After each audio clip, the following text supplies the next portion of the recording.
1 কর্মসংস্থান সৃষ্টি, 2 5 আগস্ট পরবর্তী সময়কালে বন্ধ কারখানা চালুতে নীতি সহায়তা, উচ্চ সুদ হারকে বিনিয়োগ বাধা মনে করেন গভর্নর, চান নীতি সুদ হার কমাতে, আর 4 প্রাতিষ্ঠানিক সুশাসন। তবে আলোচনায় ঠাঁই হয়নি আলোচিত সমালোচিত 5 ব্যাংকের একীভূতকরণ। এদিকে ডক্টর মনসুর সময়কালের আর্থিক খাতে সংস্কারের নীতি চালু রাখতে চান নয়া গভর্নর। সুশাসনই যখন মুখ্য, তখন সদ্যবিদায়ী গভর্নর ডক্টর আহসান এইচ মনসুরকে ঘিরে উত্তেজনা, নানা পদে রদবদলের মতো ইস্যুতে গভর্নরের ভাবনা কি? গভর্নর মহোদয়ের কোনো সিদ্ধান্তের বিরুদ্ধে ক্ষোভ প্রকাশ করার কারণে সরকার তাকে সরিয়ে দিয়েছে, নিশ্চয়ই এমনটি বিষয় না। কর্ম পরিবেশ বিনষ্ট করে অকারণে কেন্দ্রীয় ব্যাংকের ভিতরে মব সৃষ্টির মতো উদ্যোগ যাতে কখনোই কেউ করার ভবিষ্যতে সাহস না পায়, সেই পরিস্থিতিটা কেন্দ্রীয় ব্যাংক এনশিওর করবে। গভর্নরের হয়ে এদিন সাংবাদিকদের প্রশ্ন সামলেছেন বাংলাদেশ ব্যাংকের মুখপাত্র আরিফ হোসেন খান। কারণ এদিন সকাল গড়িয়ে দুপুর নয়া গভর্নর মিস্টার মুস্তাকুর এড়িয়ে চলেছেন গণমাধ্যমকে। মুখপাত্র জানালেন কেন সংবাদ মাধ্যমকে এড়িয়ে যাওয়া। এখন যেহেতু উনি রেগুলেটর হয়েছেন কেন্দ্রীয় ব্যাংকের গভর্নর, তার মুখ তা আগের চেয়ে আরো কম সচল থাকবে। একজন $1 মিলিয়ন করে ঘুষ নিয়ে ঢাকাতে তাইওয়ানের ভিসা অফিস খুলেছিল এবং চীন এটা সহ্য করবে না। চীন সহ্য করেনি, খালেদা জিয়া বিপদে পড়লেন, চীন এগিয়ে আসে না। হাসিনা যখন ভারতের সঙ্গে ওই তিস্তা চুক্তির ব্যাপারে বলল ভারতকে প্রায়োরিটি দিবে, চীন তাকে পত্র পাঠে 3 দিনের সফর একদিনেই হাসিনাকে ফেরত পাঠিয়ে দিল এবং ইতিহাস হাসিনা এর ভেতরেই পড়ে গেল। এখন মিস্টার তাইওয়ান ওই পরিকল্পনাই করছেন, মাকে ডুবিয়েছেন খালেদা জিয়াকে। এখন তারেক রহমানের সরকারকে তিনি এই বিদেশিদের টাকা পয়সা খেয়ে, আমি তো মনে করি ভারতও তাকে মোটা টাকা দিয়েছে, যে জন্য আরো যোগ্যতর ব্যক্তি থাকা সত্ত্বেও তাকে এই গুরুত্বপূর্ণ মন্ত্রণালয়ে নিয়োগ করলেন তারেক রহমান সাহেব। এবং এই মিস্টার তাইওয়ান ছবল মারলেন কিভাবে? তিনি বাংলাদেশ ব্যাংকের যে গভর্নর, যাকে আমি বলছি 2 নম্বর বাটপার, এই 2 নম্বর বাটপার ডক্টর আহসান মনসুর কে প্রসারণ করে রাতারাতি সরিয়ে দিয়ে তার জায়গায় 3 নম্বর বাটপার একজন গার্মেন্ট ফ্যাক্টরি ওনার, সোয়েটার কোম্পানির মালিক মুস্তাকুর রহমানকে উনি বাংলাদেশ ব্যাংকের গভর্নর নিয়োজিত করে দিলেন। একদিনের ভেতরেই এই 25 তারিখে ঘটনাটা ঘটল, বুধবার 25শে ফেব্রুয়ারি। ডক্টর ইউনূস যেভাবে তাড়াহুড়া করে নির্বাচনের 3 দিন আগে মার্কিন যুক্তরাষ্ট্রের সঙ্গে চুক্তি করলেন, 15টা বোয়িং বিমান কিনবে, যুদ্ধাস্ত্র কিনবে, পেট্রোল কিনবে, কৃষিজাত পণ্য কিনবে, তুলা কিনবে, নির্বাচনের 3 দিন আগে। ওই ডক্টর ইউনূসও বাটপারি করেছেন, কেন ওই বাটপারি মানে যে 15টা বিমান যুদ্ধাস্ত্র কিনলে অনেক কিকব্যাক আসে, টাকা পয়সার লেনদেন হয়। তাই তাড়াহুড়া করে নির্বাচনের পরে পার্লামেন্টে এটা আলোচনা হবে, এ সমস্ত ঝামেলার ভিতরে ডক্টর ইউনূস গেলেন না। ঠিক একই ভাবে এই যে বড় বাটপার মিস্টার তাইওয়ান, বাংলাদেশ ব্যাংকের গভর্নর যেন এক রাতের ভিতরেই নিয়োগ দিতে হবে। ডেপুটি গভর্নর আছেন, তিনি 1 মাস 2 মাস 3 মাস 6 মাস অ্যাক্টিং গভর্নর হিসেবে কাজ করতেন। তারপরে তারেক রহমানের সরকার ইন্টারভিউ নিয়ে, বিভিন্ন জায়গায় খোঁজ খবর নিয়ে, যাদের ব্যাংকের চাকরির অভিজ্ঞতা আছে, বাংলাদেশ ব্যাংক না হলেও কমার্শিয়াল ব্যাংকে চাকরি বাকরি করেছেন এবং পড়াশোনা জানালো, অর্থনীতি ব্যাংকিং যিনি বোঝেন, তার মতো একজনকে নিয়োগ দিতে পারতেন। কিন্তু মিস্টার তাইওয়ানের তর সইল না, তিনি তাড়াহুড়া করে এই যে 3 নম্বর বাটপার মুস্তাক, যার ঢাকা ইউনিভার্সিটির অ্যাকাউন্টিং থেকে একটা ডিগ্রি আছে, আর একটা কি যেন একটা ছোটখাটো ডিগ্রি আছে, ওনার কোনো পিএইচডি বা অর্থনীতির উপর কোনো ডিগ্রি নেই। সবচেয়ে বড় কথা, কোনো ব্যাংকে চাকুরির কোনো অভিজ্ঞতা নেই। মানে ওনার ব্যাংকিং এর অভিজ্ঞতা আর আমার অভিজ্ঞতা এক, আমিও ব্যাংকে চাকরি করিনি, উনিও করেননি। এই হচ্ছে তার ক্রেডেনশিয়াল। রাতারাতি কেন বানানো হলো এটা আপনারা প্রশ্ন করেন, এবং আমি তারেক রহমান সাহেবকে বলছি, মিস্টার রহমান, আপনার এই প্রথম 7 দিনের যে কার্যকলাপ আমি কিন্তু বাহবা দিয়েছি। আমি একটা ভিডিও করেছি যে সংকট কাটিয়ে বাংলাদেশ এগুচ্ছে। তিনি যতগুলো পদক্ষেপ নিয়েছেন সবগুলোই বলিষ্ঠ। বিডিআর এর ব্যাপারে, সেনাবাহিনীর সংস্কার, বিভিন্ন পদে রদবদল করে তিনি যা করেছেন, সাহসের পরিচয় দিয়েছেন। সেজন্য আমি তারেক রহমানকে অন্ধভাবে সমর্থন করেছি, মানে ন্যায্যত সমর্থন করেছি, তিনি ভালো কাজ করছে। কিন্তু তারেক রহমান সাহেব, এই যে আপনার মিস্টার তাইওয়ান, যিনি হাসান মনসুরকে রাতারাতি অপসারণ করে দিয়ে একজন অর্বাচীন এবং বাটপারের জন্য বলবো যে এই যে মুশতাকুর রহমানের বিরুদ্ধে 90 কোটি টাকার খেলাপি ঋণের অভিযোগ আছে। অভিযোগ মানে কি? প্রমাণ আছে। এবং তিনি সেখান থেকে 2% রিশিডিউল করেছেন। 2% রিশিডিউল করে পেমেন্ট দিয়ে ব্যাংকের কাছ থেকে ঋণ খেলাপির লিস্ট থেকে তার নাম তুলে ফেলেছেন। কিন্তু আবার 2%-এর জায়গায় মাত্র 1% দিয়ে তিনি ঋণ খেলাপির হাত থেকে বেঁচে গেলেন। পরিকল্পনাটা কিন্তু খুবই ক্লাসিক্যাল, যেটা সব ঋণ খেলাপিরা করে। আপনি 500 কোটি টাকা, 1000 টাকা, 100 কোটি টাকা ধার নেবেন, 10 কোটি শোধ করবেন, 20 কোটি শোধ করবেন, তারপর ওই টাকা চক্রবৃদ্ধি হারে বৃদ্ধি পাবে, আপনার ব্যবসা বাণিজ্য প্রসার হবে। তারপরে আপনি একদিন বলবেন আর তো দেব না, কি করবি? ঘুষ দেবে, বিচারক ঘুষ খায়। আমি তো মনে করি শতকরা 90% বেশি, 95-99 ভাগ বিচারক সর্বত্র ঘুষ খায়। পুলিশ ঘুষ খায়, সিভিল সার্ভেন্ট ঘুষ খায়, সেক্রেটারি বলেন, কেরানি বলেন, পিয়ন বলেন। এই যে হাসিনার এক পিয়ন 400 কোটি টাকার মালিক হয়েছিল, হাসিনা নিজে বলেছিল, কিন্তু তার বিরুদ্ধে কোনো অ্যাকশন নেওয়া হয়নি। পোশাক খাতের ব্যবসার সাথে জড়িত ওনার একটা সোয়েটার ফ্যাক্টরি আছে। বাংলাদেশের পোশাক খাতের ব্যবসায়ীরা ওনাকে খুব ভালো চিনেন না। উনি যদিও বিজেএমের বিভিন্ন কমিটিতে ছিলেন, ওনার হিসাব বিজ্ঞানে উনি ঢাকা বিশ্ববিদ্যালয় থেকে পড়াশোনা করেছেন, এরপরে FCMA করেছেন, অর্থাৎ উনি একজন হিসাববিদ। কিন্তু উনি হিসাববিদ যে পেশাটা, এই পেশাটা উনি কন্টিনিউ করেনি, উনি ব্যবসায় যুক্ত হয়ে পড়েছেন।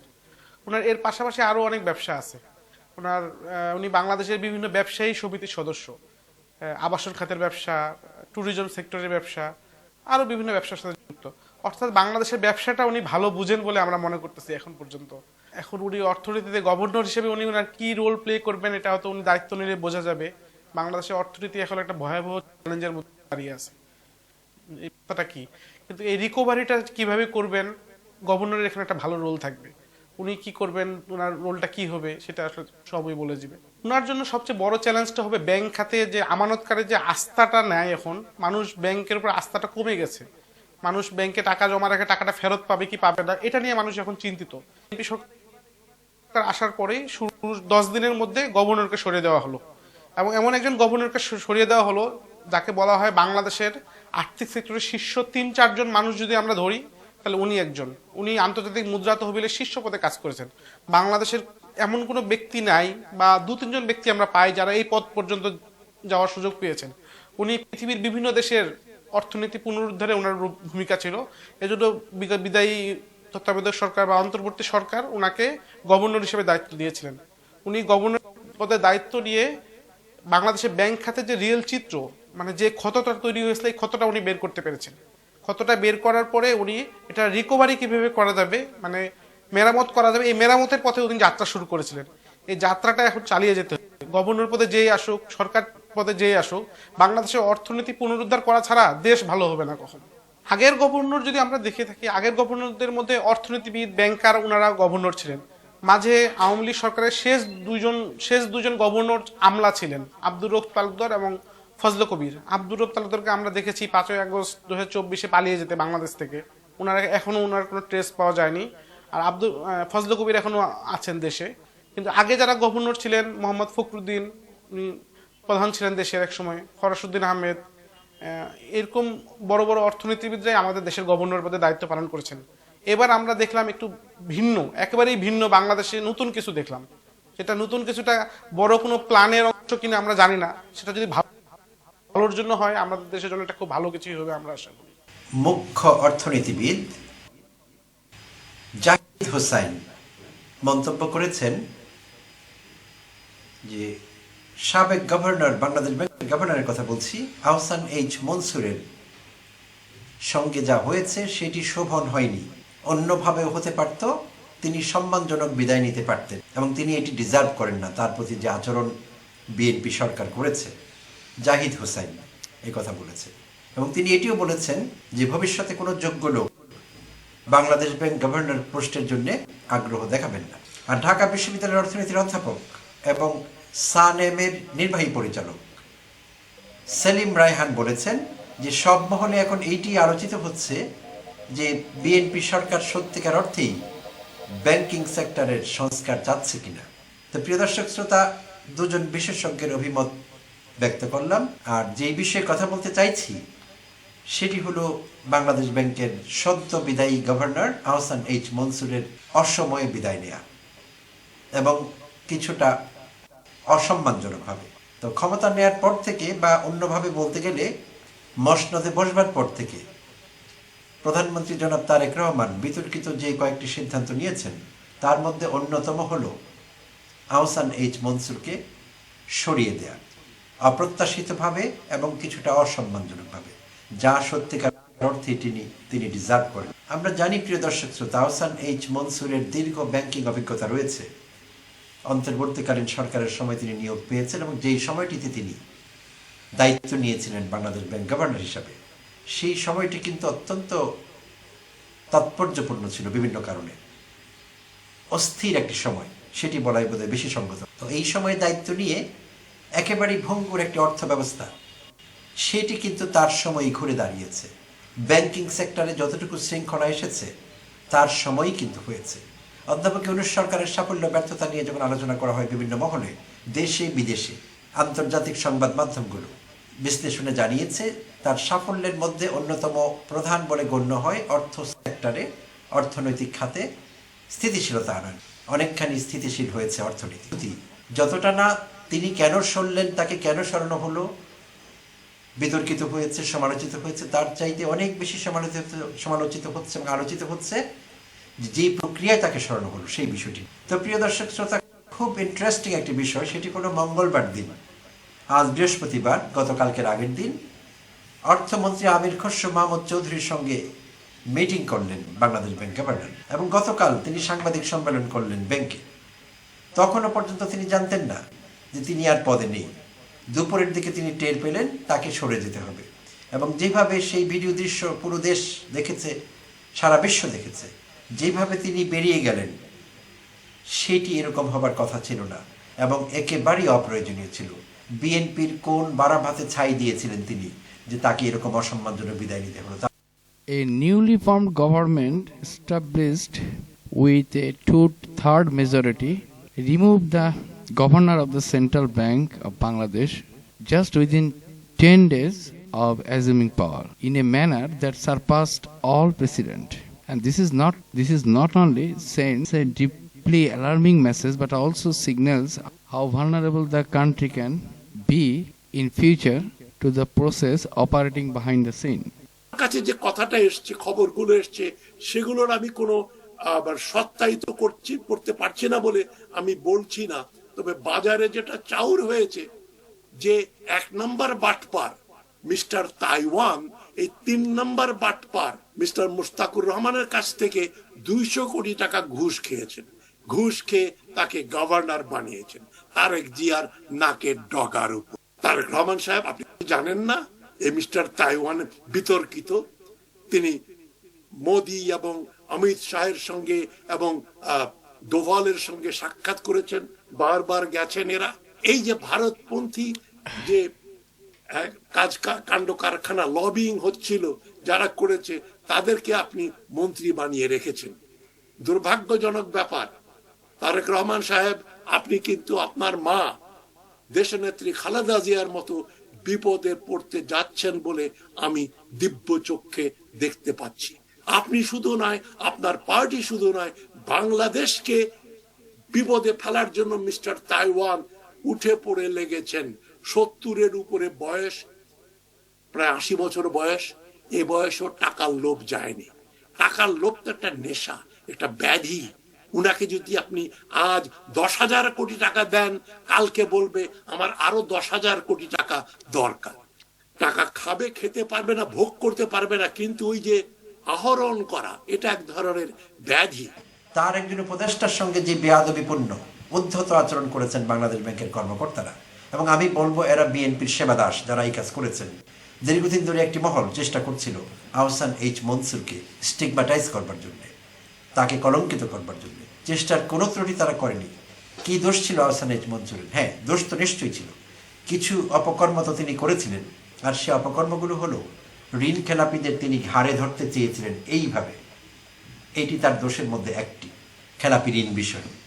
পুনঃ তফসিলের যে অপব্যবহার হচ্ছিল, ব্যবসায়ীরা, তথাকথিত ব্যবসায়ীরা, ব্যাংক লুটেরারা, তারা রিশেডিউলিং বা পুনঃ তফসিল যেটিকে বলা হয়, ঋণ পুনঃ শেডিউল করা, সেই বিষয়টির যে অপব্যবহার হচ্ছিল সেই বিষয়ে তিনি ছিলেন উচ্চকণ্ঠ। পরিচালনা পর্ষদে রাজনৈতিক প্রভাব মুক্ত করবার চেষ্টা করেছিলেন পরিচালনা পর্ষদকে, সেটিও তার দোষ ছিল। তো তার অন্যতম বড় দোষগুলোর মধ্যে এটি একটি। এবং সার্বিকভাবে কেন্দ্রীয় ব্যাংকের কাঠামোতে তিনি সংস্কার আনতে চেয়েছিলেন, যাতে ভবিষ্যতে এই কেন্দ্রীয় ব্যাংক স্বাধীনভাবে কাজ করতে পারে এবং কোনো রাজনৈতিক প্রভাবের অধীনে এই ব্যাংকে আসতে না হয়। এগুলোই ছিল তার দোষ। আর সেই জন্য স্বার্থান্বেষী মহল, ব্যাংকের ভিতরে যারা আছেন ঘাপটি মেরে বিভিন্ন পজিশনে, ছোট বড় মেজকর্তা, তারা সবাই মিলে তার বিরুদ্ধাচরণ করছিলেন। এবং সম্প্রতি আমরা দেখছিলাম তার বিরুদ্ধে এক ধরনের আন্দোলন গড়ে তোলা হয়েছিল, যেটি একটি বেআইনি কাজ। তারা সরকারি চাকরি করেন বাংলাদেশ ব্যাংক, কেন্দ্রীয় ব্যাংক এটি বাংলাদেশের। কর্মকর্তা কর্মচারীরা প্রকাশ্যে যেভাবে রাজনীতি করছিলেন, তখনই বোঝা গিয়েছিল আসলে সামথিং ইজ ফিশি, সন্দেহজনক কিছু টের পাচ্ছিল এই দেশের মানুষ। তো অবশেষে সেইটির 16 কলা পূর্ণ হলো কাল। খুবই দুঃখজনক, দেশে দেশে বিষয়টি সমালোচিত হয়েছে। এটি হবার কোনো কারণ ছিল না, কোনো কারণ ছিল না। আর আরেকটি বিষয় বলে নেওয়া ভালো, সরকার তাকে সরিয়ে দিয়ে মোস্তাকুর রহমানকে দায়িত্ব দিলেন গভর্নর হিসেবে। তো মোস্তাকুর রহমান বাংলাদেশে 14 জন গভর্নর এসেছেন এই পর্যন্ত, বাংলাদেশ স্বাধীন হওয়ার পর থেকে। তো 14 জনের মধ্যে এত লো প্রোফাইল আর কোনো গভর্নরের ছিল না। মোস্তাকুর রহমানের প্রোফাইলটা যতটা লো, ব্যাংকিং সেক্টরে অর্থনৈতিক ক্ষেত্রে তার যতটা অভিজ্ঞতা, দক্ষতা যতটাই কম, এতটাই কম যে আর কোনো গভর্নরের এরকম ছিল না। তার সঙ্গে ম্যাচ করানো যায়। এমনকি হাসিনা আমলেও, হাসিনাও বিতর্কিত ব্যক্তিদের গভর্নর হিসেবে নিয়োগ দিয়েছিলেন, কিন্তু তাদের অন্তত বাই ডেফিনিশন যোগ্যতাটুকু ছিল। তো গভর্নর এখানে তো যোগ্যতার কোনো প্রয়োজন নাই। ইউনূস সরকার যেরকম সাইলেন্ট, নিরুৎসাহিত এবং কোনো ভূমিকা না রাখা উপদেষ্টাদেরকে পছন্দ করতেন, এখানে ঠিক সেরকম একজনকে আনা হয়েছে, যিনি অবশ্য সাইলেন্ট থাকবেন না। তিনি যত ধরনের বাটপার, ওই লোন নিয়ে পলাতক কিংবা লোন নিয়ে রিশিডিউল করেনি, তাদেরকে সুযোগ করে দেবেন। এবং এসেই সেই উদ্যোগটাই উনি নিয়েছেন। উনি বলেছেন প্রতিষ্ঠানের কোনো ভূমিকা নেই। খুব ভালো কথা, প্রতিষ্ঠানের কোনো ভূমিকা নেই, তাহলে প্রতিষ্ঠানের মালিকদের তো ভূমিকা আছে। সেই মালিকদেরকে আগে লাইফ টাইম ইমপ্রিজনমেন্ট দেওয়া উচিত, তারপরে প্রতিষ্ঠানগুলোকে জাতীয়করণ করা উচিত। ওই মালিকদের অধীনে প্রতিষ্ঠান রেখে তাদেরকে লোনের ব্যবস্থা করে দিয়ে বাংলাদেশে দারিদ্র বিমোচন হবে, কর্মসংস্থান হবে, নাকি বাংলাদেশ ব্যাংক এবং ব্যাংকিং আইনের যে দুরবস্থা তৈরি করেছিল শেখ হাসিনা, সেটিকে এখন নতুন উদ্যমে, নতুন রূপে এই বর্তমান বাটপার লুটেরারা ব্যবহার করবে। তবে 10 দিন সময়ের মধ্যে এই যে পদক্ষেপ, এটা জন্য আমরা একটা কাউন্টিং ক্লক চালু করতে পারি। যদি চেঞ্জ না হয়, এটার জন্য যদি সরকার অনুতপ্ত না হয়, তাহলে বাংলাদেশের অর্থনীতি যে আবার তলানিতে যে ঠেকবে তাতে কোনো সন্দেহ নেই। কারণ যে অর্থমন্ত্রী এখন দায়িত্বে আছে, তিনি নিজে না অর্থনীতিবিদ, না অর্থনীতি নিয়ে কিছু বোঝে, নাকি তার বোঝার কোনো প্রয়োজন আছে। তাহলে কি এখন বলতে হবে যে এই সরকারটি একটি অসৎ উদ্দেশ্য নিয়ে পুরো কর্মপরিকল্পনাটা সাজিয়েছে? এখানে শুধু অর্থমন্ত্রী বা আরও কোনো বিএনপির মন্ত্রী পর্যায়ের কেউ একসাথে ব্যবসায়ীদের সাথে মিলে কাজটি করছে, নাকি পুরো সরকার একদম প্রধান থেকে নিচ পর্যন্ত তাদের একটা নতুন করে লুট করার এবং ধ্বংস করার, বাংলাদেশের তলানিতে থাকা যে অর্থনীতির দুরবস্থা, সেটিকে শেষ করে ফেলার একটি মহৎ পরিকল্পনা তারা নিচ্ছে। শর্ত পৃথিবীর বিভিন্ন দেশ কিন্তু মেনে থাকেন, এবং সেই পূর্ব শর্তের মধ্যে একটি হলো তার আন্তর্জাতিক অর্থ ব্যবস্থাপনার অভিজ্ঞতা থাকতে হবে। দেশীয় ব্যাংকিং সেক্টরে তো অবদান থাকতেই হবে, মুদ্রানীতি এবং ইত্যাদি সংশ্লিষ্ট পলিসিগুলো সম্পর্কে ভালো ধারণা থাকতে হবে। সবচেয়ে বড় কথা হলো আন্তর্জাতিক অর্থ ব্যবস্থাপনায় ভালো অভিজ্ঞতা থাকতে হবে, এক্সপিরিয়েন্স এন্ড এক্সপার্টিস থাকতে হবে। সেটি কিন্তু পৃথিবীর সব দেশে কেন্দ্রীয় ব্যাংকের গভর্নর নিয়োগের ক্ষেত্রে বিবেচিত হয়ে থাকে ক্রাইটেরিয়া। তো শেখ হাসিনা আমলেও এই ক্রাইটেরিয়া ফুলফিল করা হয়েছে অন্তত যোগ্যতার দিক থেকে। তো এবার যা করা হলো সেটি মানুষের বিস্ময়ের আর কোনো শেষ রইল না। তো মোস্তাকুর রহমান কোনো অশিক্ষিত লোক না, তিনিও qualified, but he is otherwise qualified. Bangladesh ব্যাংকের গভর্নর হওয়ার কোয়ালিফিকেশনস সেটি কভার করে না, কারণ তার যে যোগ্যতা আছে, তার অফিসিয়াল যে পড়াশোনা আছে, তিনি একজন এফসিএমএ একজন অ্যাকাউন্টেন্ট, কস্ট অ্যাকাউন্টেন্ট। তিনি ব্যয় ব্যবস্থাপনা বিষয়ে অ্যাকাউন্টেন্ট হিসেবে তার দক্ষতা এবং অভিজ্ঞতা আছে, এফসিএমএ তাকে বলা হয়। তো বা এফসিএম এর সদস্য তিনি, ফেলো বলা যেতে পারে, অথবা ফাইন্যান্সিয়াল চার্টার্ড ম্যানেজমেন্ট অ্যাকাউন্টেন্টও বলা যেতে পারে সরাসরি। তো মূল কথা হলো ব্যয় ব্যবস্থাপনার বিষয়ে তার পড়াশোনা। আর তিনি একজন প্রতিষ্ঠিত ব্যবসায়ী, তো কখনো দেবে অথবা কোনোদিন নাও দিতে পারে, আমরা নাও জানতে পারি কেন দরকার হলো। তো সেটি এখন আলোচনার বিষয়। তো আরেকটি বিষয় এখানে বড় হয়ে দেখা দিয়েছে, সেটি হলো তিনি যেহেতু একজন পুরাদস্তুর বিজনেসম্যান, তিনি একজন ফুল টাইম বিজনেসম্যান। এফসিএমএ হলো তার কোয়ালিফিকেশনস, সেটি বাদ দিলে তার যে পেশা সেটি একজন ব্যবসায়ীর পেশা। তো একজন ব্যবসায়ী, যদিও বলা আছে তিনি সব রকম পেশাগত বা অন্যান্য আর্থিক সংশ্লিষ্টতা স্বার্থের বিষয় সেগুলো বাদ দিয়ে, সেগুলো থেকে পুরোপুরি মুক্ত হয়ে এই গভর্নরের দায়িত্ব পালন করবেন। 4 বছরের জন্য সাধারণত গভর্নর নিয়োগ পেয়ে থাকেন, তো এই কথাই বলা হয়েছে। তো এখন কথা হলো সেটি তো কাগজে কলমে ঠিক আছে, বাট একজন পুরাদস্তুর ব্যবসায়ী যার উত্থান, যার সব কিছু ব্যবসা দিয়ে, তাহলে তিনি কি করে তার ব্যবসায়িক স্বার্থ সব কিছু থেকে বিরত থাকবেন? সেটি কিভাবে সম্ভব?